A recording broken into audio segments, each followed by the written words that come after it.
Hello दोस्तों, नमस्कार। आप लोगों का एक बार फिर से स्वागत है आपके अपने चैनल पीएच टेक डिजिटल में। फ्रेंड्स, आज हम लोग लाइव नहीं हो पाए हैं, कुछ टेक्निकल प्रॉब्लम के कारण जो वीडियो है स्ट्रीम नहीं हो पाई है। तो आज का जो प्रैक्टिस सेट है आप लोगों को मैं अपलोडेड फॉर्म में दे दूंगा, यहाँ से आप लोग वीडियो को देख सकते हैं। और इसका पीडीएफ आज मैं आप लोगों को टेलीग्राम पे भी दे दूंगा इन सारे क्वेश्चनों को, ठीक है। आप लोग वहाँ से भी हेल्प कर सकते हैं इसको। तो चलिए देखते हैं 244 नंबर का प्रश्न से हम लोग स्टार्ट किए थे। प्रश्न देखिए, कह रहा था कि राष्ट्रपति द्वारा सर्वोच्च न्यायालय के न्यायाधीशों की नियुक्ति किसके परामर्श से की जाती है। ऑप्शन आपके पास थे कानून मंत्री, महान्यायवादी, प्रधानमंत्री और मुख्य न्यायाधीश। तो फ्रेंड्स, इसका जो राइट आंसर था वो आपका ऑप्शन डी था, मुख्य न्यायाधीश, ठीक है। तो मुख्य न्यायाधीश के परामर्श पे जो सर्वोच्च न्यायालय के न्यायाधीशों की नियुक्ति करते हैं आपके राष्ट्रपति महोदय करते हैं। तो ऑप्शन डी इसके राइट आंसर बन जाएगा, ठीक है। क्या होगा? Option D. याद रखिएगा हमेशा, ठीक है। कभी भी राष्ट्रपति जब सर्वोच्च न्यायालय के अन्य न्यायाधीशों की नियुक्ति करते हैं तो वह मुख्य न्यायाधीश के परामर्श के अनुसार ही करते हैं। चलिए आगे बढ़ते हैं और देखते हैं क्वेश्चन नंबर 245 देखिए, कह रहा है कि निम्नलिखित में से कौन से विषय पर संघ सरकार को कर लगाने का अधिकार नहीं है। ऑप्शन आपके पास है कृषि कर के अतिरिक्त आय कर पर, बी कह रहा है आयात निर्यात कर, सी कह रहा है कंपनी में कैपिटल कर और डी कह रहा है बिक्री कर पर। तो फ्रेंड्स, संघ सरकार इन चारों में से बिक्री कर पर, ठीक है, कर लगाने का इसको अधिकार नहीं होता है, जो कि आपका ऑप्शन डी है। करेक्ट आंसर हो जाएगा, क्या हो जाएगा? डी ऑप्शन हो जाएगा। चलिए आगे बढ़ते हैं दोस्तों, देखते हैं क्वेश्चन नंबर 246। देखिए, आप लोग भी इसका आंसर यदि आप लोग देना चाहेंगे तो आप वीडियो को पॉज करके, ठीक है, कमेंट बॉक्स में भी दे सकते हैं। चलिए, तो क्वेश्चन नंबर 246 देखिए, कह रहा है कि राज्य लोक सेवा आयोग के सदस्यों की नियुक्ति कौन करता है। ऑप्शन है आपके पास मुख्यमंत्री, बी कह रहा है कि राज्यपाल, सी कह रहा है प्रधानमंत्री और डी राष्ट्रपति। तो सभी लोग जानते हैं कि जो राज्य लोक सेवा आयोग के सदस्यों की नियुक्ति की जाती है वह राज्यपाल के द्वारा की जाती है दोस्तों, जो कि आपका ऑप्शन बी है। किसके द्वारा? राज्यपाल के द्वारा की जाती है। ऑप्शन बी करेक्ट आंसर हो जाएगा इसमें। आगे बढ़ते हैं और देखते हैं क्वेश्चन नंबर 247 देखिए, कह रहा है निम्नलिखित में से कौन सा तत्व सबसे अधिक राष्ट्रीय एकता का पोषक है। ए कह रहा है सांस्कृतिक एकता, बी कह रहा है धार्मिक एकता और सी कह रहा है कि भाषा की एकता एवं डी कह रहा है भौगोलिक एकता। तो फ्रेंड्स, इसका जो राइट आंसर बनेगा, क्योंकि क्वेश्चन पूछा है कि तत्व सबसे अधिक राष्ट्रीय एकता का पोषक है, तो सब है तो सभी, लेकिन सबसे अधिक की बात किया है, तो ऑप्शन ए इस पे करेक्ट आंसर बनेगा, सांस्कृतिक एकता, ठीक है। सांस्कृतिक एकता question number 247 clear right answer हो जाएगा ऑप्शन ए।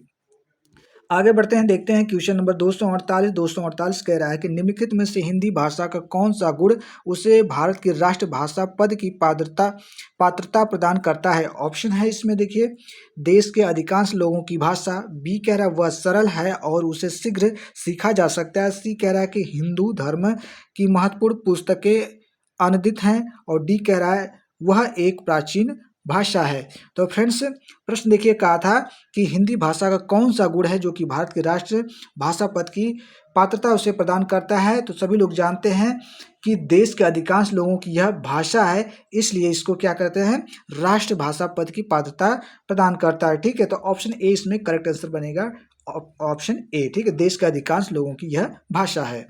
आगे बढ़ते हैं और देखते हैं क्वेश्चन नंबर हम लोग 249। निम्नलिखित में से कौन 2 कार्यकाल के लिए राष्ट्रपति निर्वाचित हुए। बहुत ही अच्छा प्रश्न है। आपको बताना है इन चारों में से कौन राष्ट्रपति जो है कि 2 बार नियुक्त किए गए थे। ऑप्शन है आपके पास, आप लोगों को मुझे लगता है इसका आंसर पता हो गया होगा। देख लेते हैं ऑप्शन। शंकर दयाल शर्मा, बी कह रहा है वीवी गिरी, सी कह रहा है राजेंद्र प्रसाद और डी कह रहा है इनमें से कोई नहीं। तो सभी लोग जानते हैं कि इसका जो राइट आंसर बनेगा दोस्तों, ऑप्शन सी बनेगा, राजेंद्र प्रसाद, ठीक है। इनको 2, ठीक है, इनका 2 कार्यकाल था, ठीक है, 1952 से 1962 तक, ठीक है। तो ऑप्शन जो बनेगा सी बनेगा, ठीक है। याद रखिएगा 1952 से 1962 तक। आगे बढ़ते हैं, हम देखते हैं क्वेश्चन नंबर 250 दोस्तों, देखिए, कह रहा है राज्यों की स्वायत्तता का अर्थ है। बहुत अच्छा क्वेश्चन है। देखिए, राज्यों की स्वायत्तता का अर्थ है, ए कह रहा है राज्य पूर्णतः केंद्र के नियंत्रण में होना चाहिए, बी कह रहा है कि राज्य भारतीय संविधान के अंतर्गत नहीं होना चाहिए, सी राज्यों के प्रशासनिक विषयों में कोई हस्तक्षेप नहीं होना चाहिए और डी कह रहा है कि राज्यों के पास पर्याप्त आर्थिक स्रोत होना चाहिए और ई कह रहा है इसके अंतर्गत केवल सी और डी आते हैं। तो बहुत अच्छा प्रश्न, मुझे लगता है इसका आंसर सभी लोग जान चुके होंगे कि राज्यों की स्वायत्तता का अर्थ मतलब स्वायत्त मतलब वह स्वतंत्र है। तो जो आंसर बनेगा दोस्तों इसमें जो बनेगा आपका ऑप्शन जो बनेगा सी बनेगा और डी बनेगा, ठीक है। राज्यों के प्रशासनिक विषयों में कोई हस्तक्षेप नहीं होना चाहिए, ये भी होगा और डी भी होगा, ठीक है। तो इस हिसाब से हमारा जो राइट आंसर बन जाएगा ऑप्शन ई, इसके अंतर्गत केवल डी सी, ठीक है। सी और डी इसमें राइट आंसर होंगे, ठीक है, 250 के लिए। आगे बढ़ते हैं और देखते हैं क्वेश्चन नंबर 252। 252 देखिए कह रहा है संघ लोक सेवा आयोग के अध्यक्ष की नियुक्ति कौन करता है। बहुत इजी क्वेश्चन है, ठीक है। देखिए पूछा है कि संघ लोक सेवा, वहाँ राज्य लोक सेवा आयोग की बात थी, यहाँ संघ लोक सेवा आयोग के अध्यक्ष की नियुक्ति कौन करता है। भारत के राष्ट्रपति, भारत के प्रधानमंत्री, भारत के मुख्य न्यायाधीश या लोकसभा का अध्यक्ष। क्वेश्चन नंबर 252 बहुत ही अच्छा प्रश्न है और इजी क्वेश्चन है, ठीक है। तो मुझे लगता है इसका आंसर सभी लोगों को पता होना चाहिए। भारत के राष्ट्रपति, ठीक है, यह संघ लोक सेवा आयोग के अध्यक्ष की नियुक्ति करते हैं, जो कि आपका ऑप्शन ए है, बिल्कुल करेक्ट आंसर हो जाएगा। आगे बढ़ते हैं दोस्तों, देखते हैं क्वेश्चन नंबर 253। 253 दोस्तों देखिए कह रहा है कि उच्च न्यायालय में न्यायाधीश के पद पर केवल वही व्यक्ति नियुक्त हो सकता है जिसमें निर्धारित योग्यताएं हों। निम्नलिखित में से कौन सी योग्यता निर्धारित नहीं है। प्रश्न देखिए कह रहा है कि उच्च न्यायालय में न्यायाधीश के पद पर केवल वही व्यक्ति क्या हो सकता है, नियुक्त हो सकता है जिसके अंतर कौन सी योग्यता होनी चाहिए, ठीक है, वह पूछा है, और कौन सी नहीं। देखिए कह रहा है कि ऑप्शन कह रहा है, देखिए प्रश्न देखिए क्या कहते हैं, निम्नलिखित में से कौन सी योग्यता नहीं है, ठीक है, योग्यता नहीं होनी चाहिए और कौन सी होनी चाहिए, तो हमको नहीं ढूंढना है।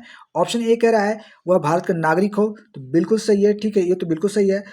भारत राज्य क्षेत्र में कम से कम 10 वर्ष तक कोई न्यायिक पद धारण कर चुका हो। सी कह रहा है कि वह न्यायालय में कम से कम 10 वर्ष तक अधिवक्ता रह चुका हो। और डी कह रहा है कि राष्ट्रपति की दृष्टि में एक प्रसिद्ध विधि शास्त्री हो। तो देखिए यहाँ पूछा है नहीं की बात किया है दोस्तों, तो नहीं के लिए क्या होगा, ठीक है, नहीं के लिए इसमें जो बनेगा ऑप्शन, ठीक है, 253 के लिए जो राइट आंसर बनेगा आपका ऑप्शन डी बनेगा, ठीक है, डी ऑप्शन बनेगा, ठीक है। राष्ट्रपति की दृष्टि में एक प्रसिद्ध विधिक शास्त्री हो, ठीक है, तो राइट आंसर आपका क्या हो जाएगा, आपका ऑप्शन डी हो जाएगा।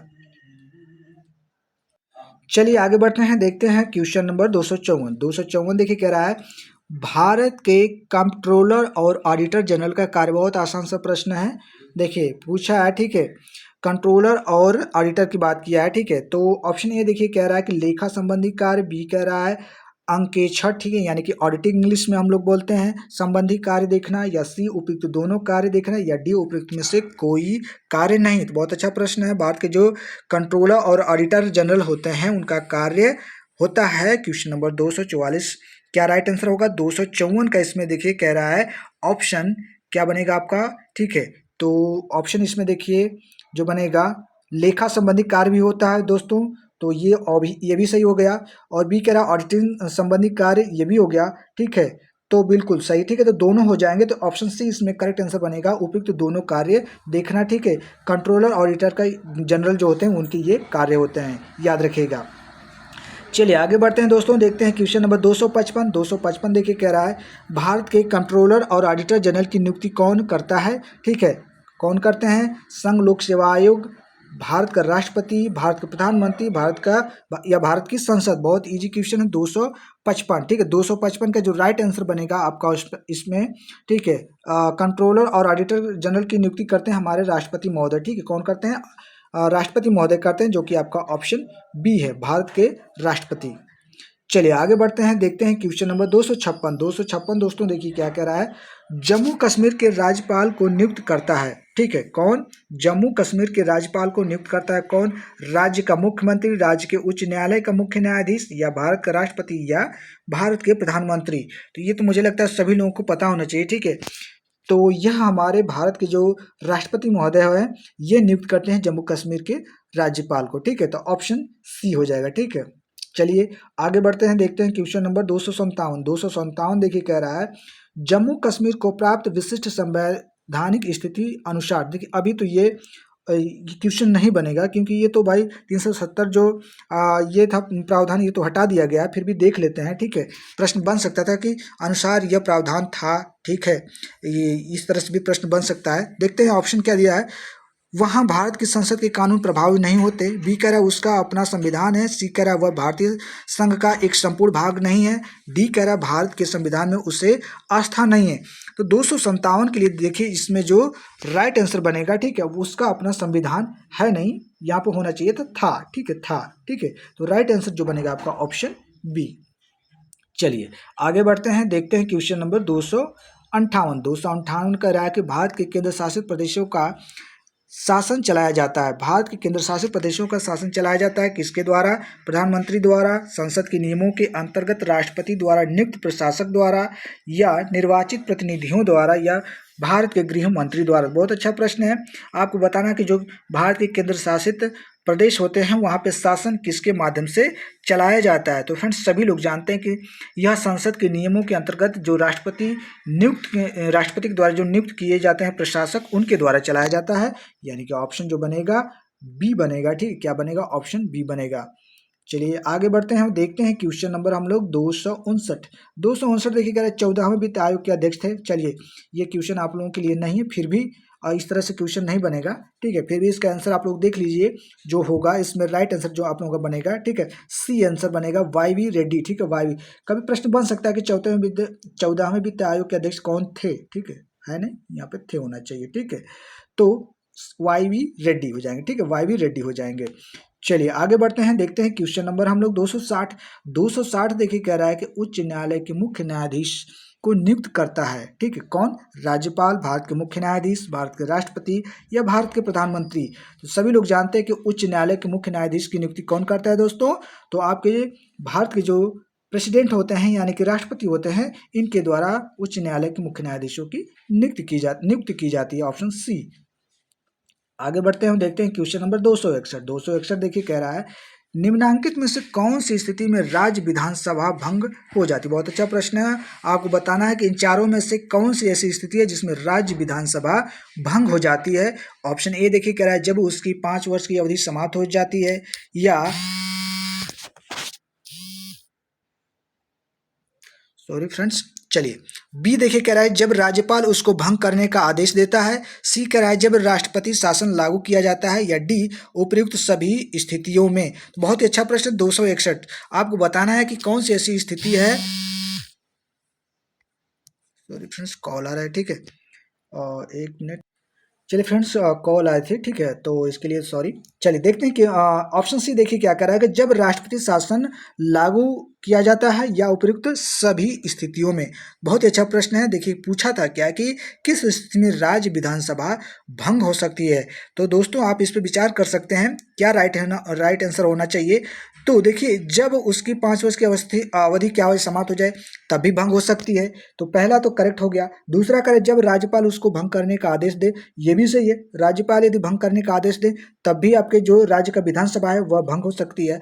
तीसरा कह रहा है कि जब राष्ट्रपति शासन लागू किया जाता है तब भी क्या होती है कि राज्य की विधानसभा भंग हो जाती है। यानी कि हमारे तीनों ही राइट आंसर हो रहे हैं, जो कि आपका क्या बनेगा इसमें से? तो डी ऑप्शन बनेगा, उपयुक्त सभी स्थितियों में। ठीक है, उपयुक्त सभी स्थितियों में। तो राइट आंसर जो बनेगा आपका ऑप्शन डी।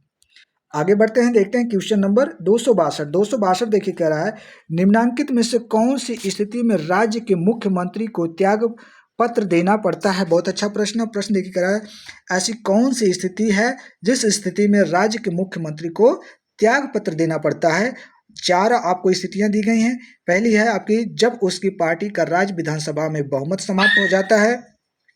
दूसरा है जबकि राज्य विधानसभा द्वारा उसके विरुद्ध अविश्वास प्रस्ताव पारित कर दिया जाता है। और सी कह रहा है कि जबकि राज्य में राष्ट्रपति शासन लागू हो जाता है, या डी उपयुक्त सभी स्थितियों में। ठीक है, तो आपको बताना था कि किस स्थिति में राज्य के मुख्यमंत्री को त्याग पत्र देना पड़ता है। तो बहुत ही अच्छा प्रश्न है फ्रेंड्स, देख लेते हैं।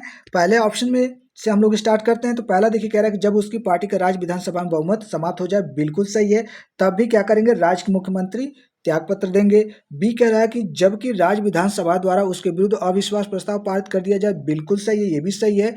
अब इस हिसाब से देखिए जो ऑप्शन बनेगा सभी आएगा। जबकि राज्य में राष्ट्रपति शासन लागू हो जाता है, तो ये भी सही। इस हिसाब से जो आपका ऑप्शन बनेगा उपयुक्त सभी स्थितियों में, तीनों स्थितियों में हो रहा है, तो डी ऑप्शन इसका करेक्ट आंसर हो जाएगा। आगे बढ़ते हैं और देखते हैं क्वेश्चन नंबर 263। दोस्तों 263 देखिए कह रहा है क्या विधान परिषद के लिए निर्वाचित कोई सदस्य मुख्यमंत्री बन सकता है? बहुत ही अच्छा प्रश्न है। प्रश्न देखिए कह रहा है क्या विधान परिषद के लिए निर्वाचित कोई सदस्य मुख्यमंत्री बन सकता है? 4 ऑप्शन है। देखिए क्या है, क्या ऑप्शन, नहीं, संविधान में इस विषय का कोई प्रावधान नहीं है। बी कह रहा है हाँ बन सकता है। सी कह रहा है नहीं, ऐसी कोई परंपरा ही नहीं है। डी कह रहा है हाँ बन सकता है यदि विधानसभा में उस दल का बहुमत हो तथा वह दोनों सदनों की विधायक दल का नेता हो। बहुत अच्छा प्रश्न है। थोड़ा सा आप इस पे गेस कर सकते हैं, थोड़ा सा आपको इस पे सोचने का समय आपको लगेगा, लेकिन इसका आंसर मैं आप लोगों को बता दे रहा हूँ। ठीक है, वीडियो पॉज करके आप लोग आंसर दीजिएगा। ठीक है, जो राइट आंसर बनेगा दोस्तों, ठीक है, तो डी ऑप्शन इसका करेक्ट आंसर हो जाएगा। ठीक है, यदि विधानसभा में उस दल का बहुमत हो तथा वह दोनों सदनों का विधायक दल का नेता हो तो विधान परिषद के लिए निर्वाचित सदस्य मुख्यमंत्री बन सकता है दोस्तों। ठीक है, तो डी ऑप्शन इसका करेक्ट आंसर हो जाएगा। आइए आगे देखते हैं 264 देखिए क्या कह रहा है, ऐसा कोई व्यक्ति मुख्यमंत्री बन सकता है जो राज्य विधानसभा का सदस्य नहीं है। देखिए यहाँ पे थोड़ा सा आपको उलझा दिया प्रश्न। क्या कह रहा है कि यहाँ कह रहा है कि क्या ऐसा कोई व्यक्ति मुख्यमंत्री बन सकता है जो राज्य विधानसभा का सदस्य नहीं हो। नहीं बन सकता है। ऑप्शन ए कह रहा है कि नहीं बन सकता। बी कह रहा है हाँ यदि दल का बहुमत ऐसा चाहता है। सी कह रहा है हाँ यदि वह राज्य विधानसभा के लिए 6 माह की अवधि में चुन जाता है। डी हाँ यदि राष्ट्रपति चाहेगा तो। बहुत अच्छा प्रश्न है। 264 ऐसी स्थितियां आपको जल्द ही देखने को मिली थी फ्रेंड्स। ठीक है, आप लोग गेस कर सकते हैं कि ऐसी स्थिति आपको कहाँ देखने को मिली थी। तो अभी आपको वेस्ट बंगाल में देखने को स्थिति मिली थी दोस्तों। ऑप्शन सी इसका करेक्ट आंसर होगा। हाँ यदि वह राज्य विधानसभा के लिए 6 माह की अवधि में चुना जाता है, तो बिल्कुल सही है, राइट आंसर हो जाएगा आपका ऑप्शन सी। चलिए आगे बढ़ते हैं और देखते हैं क्वेश्चन नंबर 265 देखिए क्या करा है, आपातकाल के समय किस अनुच्छेद के मौलिक अधिकार निलंबित नहीं होते हैं। बहुत अच्छा प्रश्न है और बहुत इजी क्वेश्चन है। ठीक है, और मुझे उम्मीद है कि जो लोग भी टीजीटी की तैयारी कर रहे हैं, ये क्वेश्चन तो आते ही एकदम तुरंत, मैक्सिमम समय इस पे आप लोगों 5 सेकंड से ज़्यादा नहीं। ठीक है, तो इसका ऑप्शन देखिए क्या आ रहा है, अनुच्छेद 19 तथा 21, अनुच्छेद 19 तथा 20, अनुच्छेद 20 तथा 21 या अनुच्छेद 19 तथा 22। तो सभी लोगों को पता है इसका आंसर। ठीक है, 265 के लिए। ठीक है, 20 जो एक अनुच्छेद 20 और 21 जो है यह आपातकाल के समय, ठीक है, क्या होते हैं, मौलिक अधिकार निलंबित नहीं हो सकते हैं। ठीक है, लेकिन हाँ कंडीशन ये रहती है कि यदि कोई ऐसे सिचुएशन आ जाए तो इनको निलंबित तो नहीं किया जा सकता है, लेकिन कुछ टाइम के लिए स्थगित किया जा सकता है। ठीक है, तो सी ऑप्शन इस पे करेक्ट आंसर बनेगा। चलिए आगे बढ़ते हैं, देखते हैं क्वेश्चन नंबर 266 देखिए कह रहा है, राज्यपाल अध्यादेश जारी कर सकता है। बहुत अच्छा प्रश्न है। इन चारों स्थितियों में से कब राज्यपाल अध्यादेश जारी कर सकते हैं, जबकि वह स्वयं अनुभव करता है। बी कह रहा है जबकि मुख्यमंत्री ने उससे अध्यादेश जारी करने के लिए कहा हो। सी कह रहा है जबकि राज्य विधानसभा का सत्र न चल रहा हो और राज्यपाल इस बात से संतुष्ट हो कि त्वरित कार्यवाही आवश्यक है। बी कह रहा है जबकि राज्य में अव्यवस्था की स्थिति हो।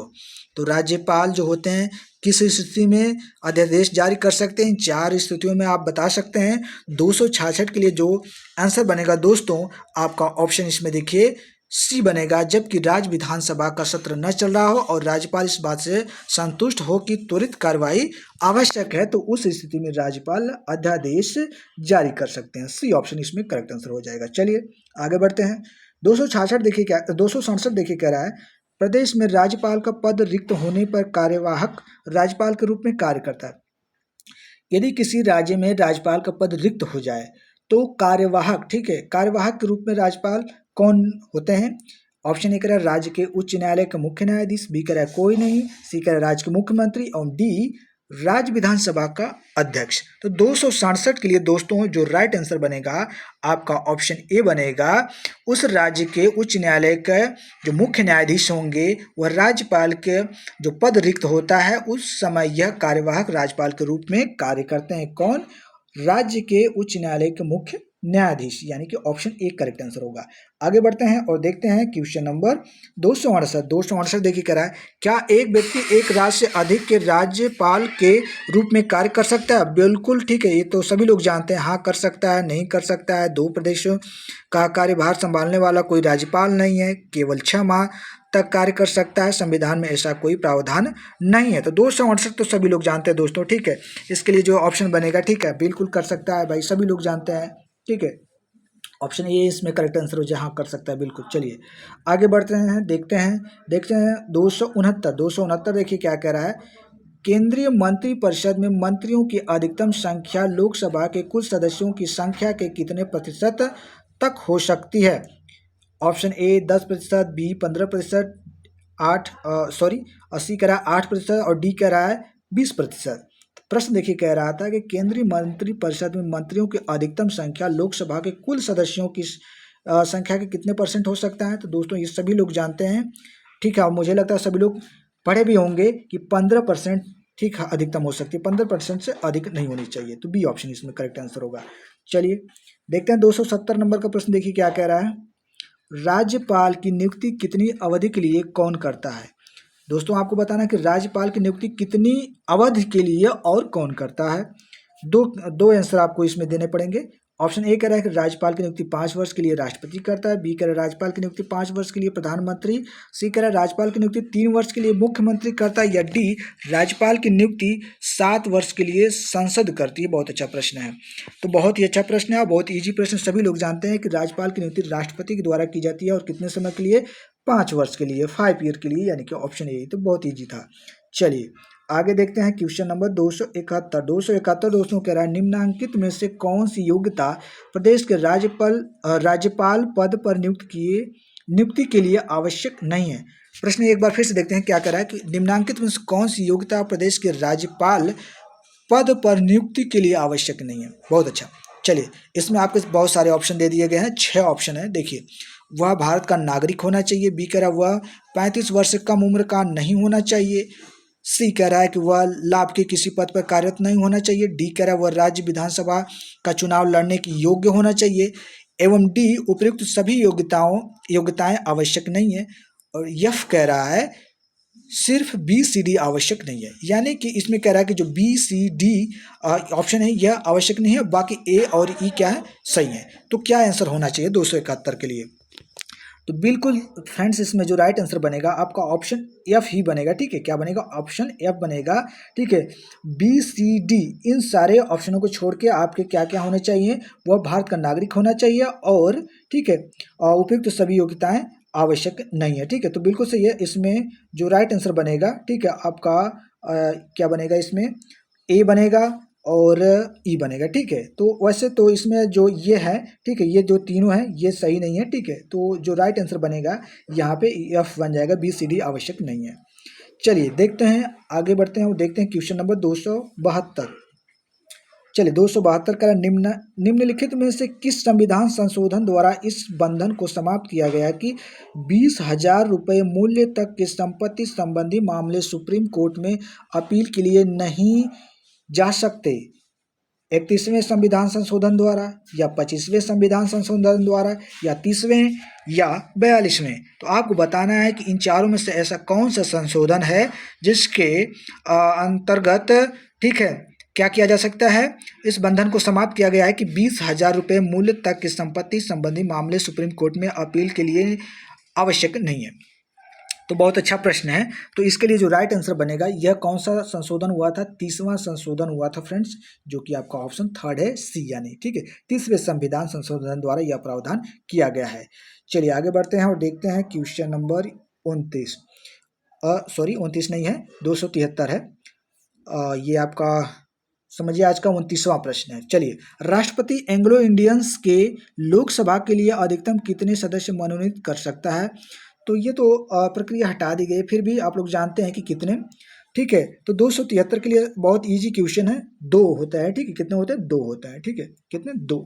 चलिए आगे बढ़ते हैं और देखते हैं क्वेश्चन नंबर हम लोग 274 दोस्तों देखिए क्या कह रहा है।